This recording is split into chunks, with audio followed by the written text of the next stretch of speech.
I just beat Hellblade 2, and I have the same feeling I had after I completed the Order 1886. What? Bro, what are you talking about, man? Now hear me out. Wait. I'm not saying it's the same game. I'm not saying the same rating. I'm not saying they have anything in common. They can have some stuff in common, but we'll get there in a second. All I'm saying is that right now I feel the same way I felt after I completed the Order 1886 all those years ago. That there's so much potential. I can see it. However, I'm still disappointed. Now, this is me coming out fresh and beating the game. So be patient, but I'm gonna get to the point. Look, Hellblade 2, it's a beautiful game. The graphics, the character designs, the enemy designs as well. They show the world in different beautiful ways, showing the stuff upside down and stuff like that. All the effects. Facial animations are some of the best I've seen in a game to this day. I love the voice acting. It's A tier. All the voices in her ears, the psychosis that she has, the voices, amazing job. They always roasting her for real, saying some of the wildest stuff at the funniest time.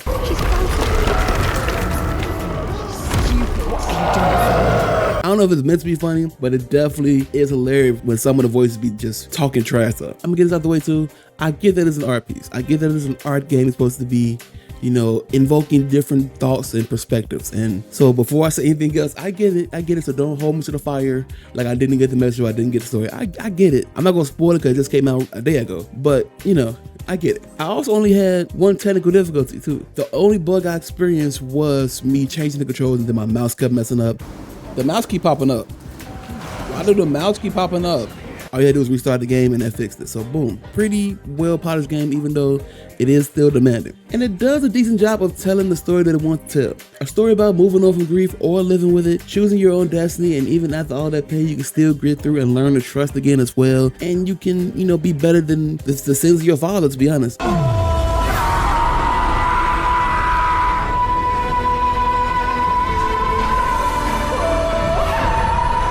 The last good point I have to say about Hellblade 2 is that it has some pretty awesome set pieces. Like some of the giant fights that you do were pretty stunning visually, and it kept me feeling engaged. Like that's when Hellblade shines the best, is when you feel super engaged in the moment and you feel connected to it. But that's kind of far and few between. And we're gonna get to that right now because man, I have thoughts, and these are my just immediate thoughts, right? The story just isn't as good as the first one. I always wanted to play the first Hellblade. Since the second one was going to come out, I was like, you know what? I'll give it a shot, right? And I played through it and I enjoyed it more than I thought I would. I enjoyed her journey of letting go and like finally, dealing with the grief of her losing Dillion. It's a love story and heartbreaking while also dealing with Nords and Garm and like different gods, going to hell and stuff like that. It's an amazing journey, but it's also a more internalized journey as well, dealing with trauma as well, right? And I felt satisfied after beating it. So, I was thoroughly enjoying it. I was actually excited to see how far the sequel has progressed, because it's been a few years since that came out. I was excited to see how far the sequel had progressed, right? But it didn't really progress as far as I think it should have in terms of narrative, especially gameplay. To get to the combat, a big chunk of the game besides the story and puzzles, right? The combat is also very important. Why is the combat worse in this one compared to the first one? It's definitely way more like, better animations. It looks better. It's more like visceral when she stabs somebody. But her focus moves are basically worse because they're shorter and they don't do as much as they probably could. In the first game, you were able to focus, and some enemies you had to focus to break their like mystical shield. Yeah, do that often. You don't really do that as often in this one. I think I only did like 4 times at max. And then, why am I only fighting one person at a time? They give you the illusion that you're fighting a lot of people, right? Because they keep coming back to back to back. But it's really just one person you're fighting at a time. And I feel like that's kind of crazy when we're having these big brawls, especially when it's like my people versus they people and we just scrapping in this big circle and fire. It's hectic, right? You would think like, oh, somebody tried to hit me in the back, I gotta dodge that. No, because that's what happened in the first game. The first game, it was niggas surrounding you and you had to do a lot more. Dodge, you hear the voice in the background like, behind, get ready. But this one, it was just very straight, you versus them, parry. Hopefully you get the parry, because the parry feels harder to get in this one compared to the first one. I don't know if they wanted it to be like that or not, but it's worse than the first one. Senua has slower attacks in this one compared to the first one as well. I feel like she's a weaker warrior, but a better person in this one. Like every move she does, you can see like it feels like it's weight behind it, but that doesn't necessarily mean it feels great. Because sometimes you'd be like, why is she just so slow? Why is she just like not doing it? Especially after just playing the first one. I do believe that the combat is worse. And I know the first one didn't have that many different enemy types, but goddamn, it's less in this one. Like they look different, but they pretty much do the same thing.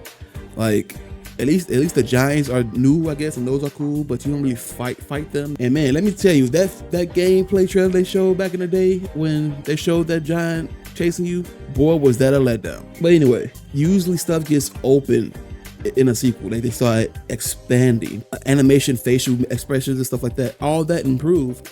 The world really didn't when it came to like exploring. And I know they tried to temper expectations as well back in a couple months ago when they said that, yo, it's gonna be the similar length. They said it's gonna be a similar style to the previous one, and I was like, okay, but that doesn't mean there's not gonna be improvements. Like it should have.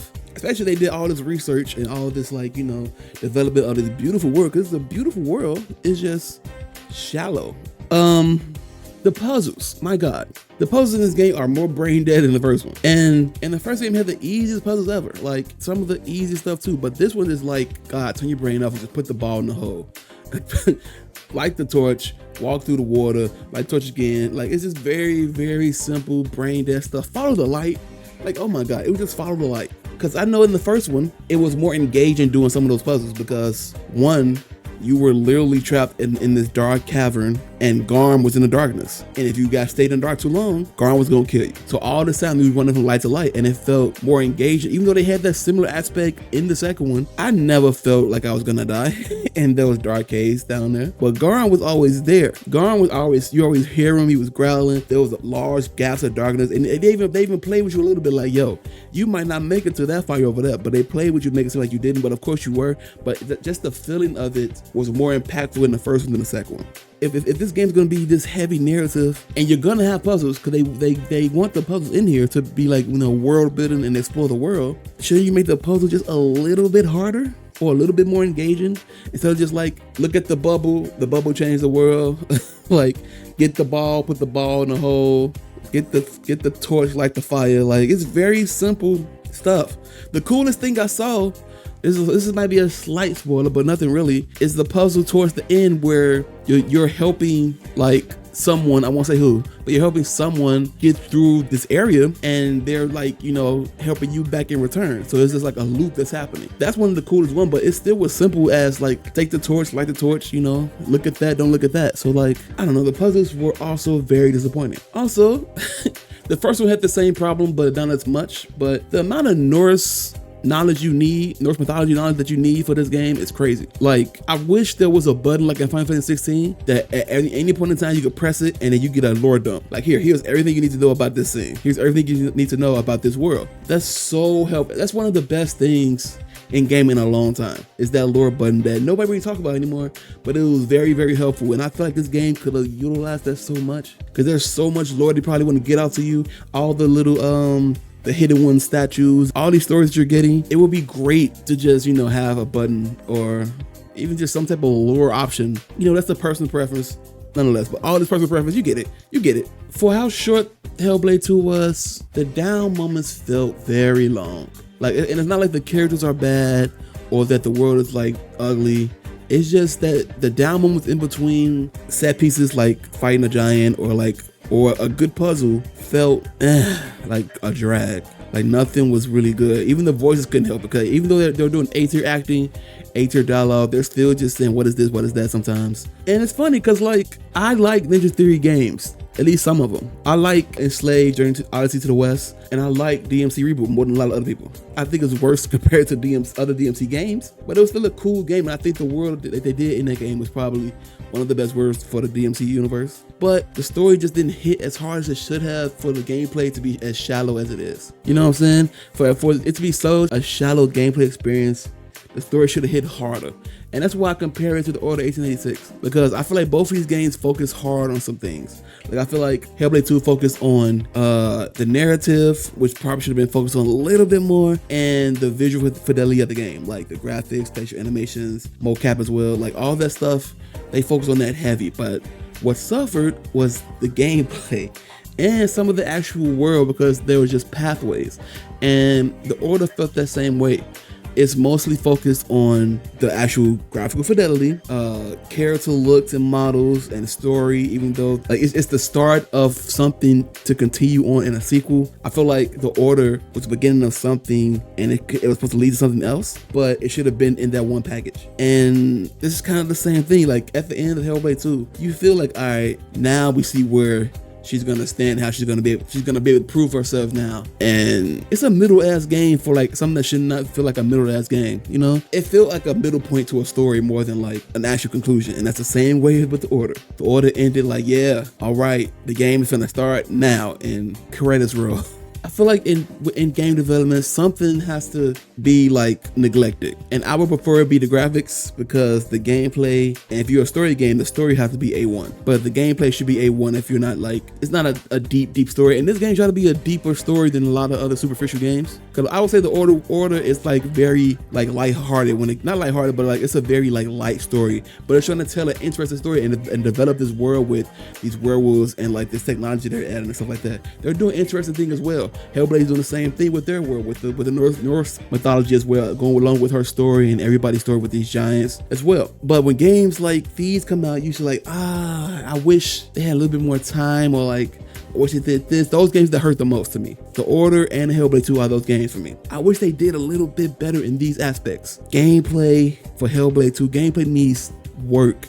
Because I love, my favorite type of games are brawlers, hack and slashes. I love those games. This feels so monotonous. It's very easy to beat this game. And same thing with the Order. The Order gameplay is solid, but there wasn't enough of it to it would be like, yo, there's a variety of shit to do. Because there's not enough in both of these games. There's not enough. But anyways, I would need to sit down for a little while and like actually like, if I had a score in my head, because right now I'm feeling like 6.5 to 7.5 for this game, and I kind of felt the same way about the Order when it first came out as well. The things that are great are so great, but the stuff that are not are just such a distraction to me. Like, I cannot ignore that I enjoyed the first one more, the story more. I enjoyed that more. I enjoyed the gameplay more in the first one, even though it was still shallow as well. The puzzles are not good. They are not. But the voice acting, the world is beautiful, the graphics is beautiful. It's just, what can you do? My main point is that I'm conflicted, just like a lot of people. I'm conflicted about how I really feel about this game, man, because like, I enjoy this world. I enjoy Senua. I enjoy her acting, the character, her character development, the story arcs of like the people around her. But when I compare it to the first one, you always got to compare. I'm going to compare it to itself. Hellblade 1 for original narrative is better. It is.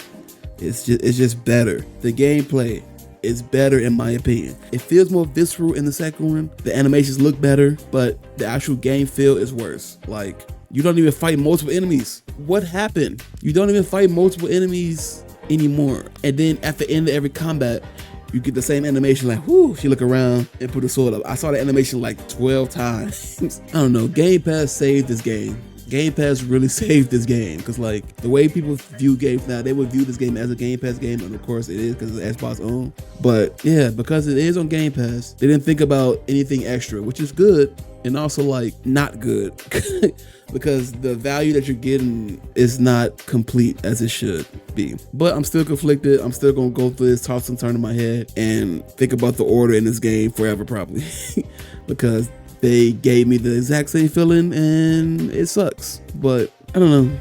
What do you think? I just don't know. I want a sequel. Please, Xbox, don't shut them down. Let them get a sequel or let them do something else. Don't just shut them down. They're really good at what they do, but they just need more time and to focus. Because I think they spend too much time working on the graphics and everything else besides like, you know, putting more into the game content wise. But Xbox, please, I'm begging you, don't shut them down. Oh God, Rip Tango. Look, the show's over, fuck it, let's call some hoes over. I leave a bitch the type it won't give her no closure. What it is, you acting like that I don't know you. You acting like that I don't know you. The show's over, fuck it, let's call some hoes over. Leave a bitch, you know, the type it won't give her no closure. What it is, you acting like I don't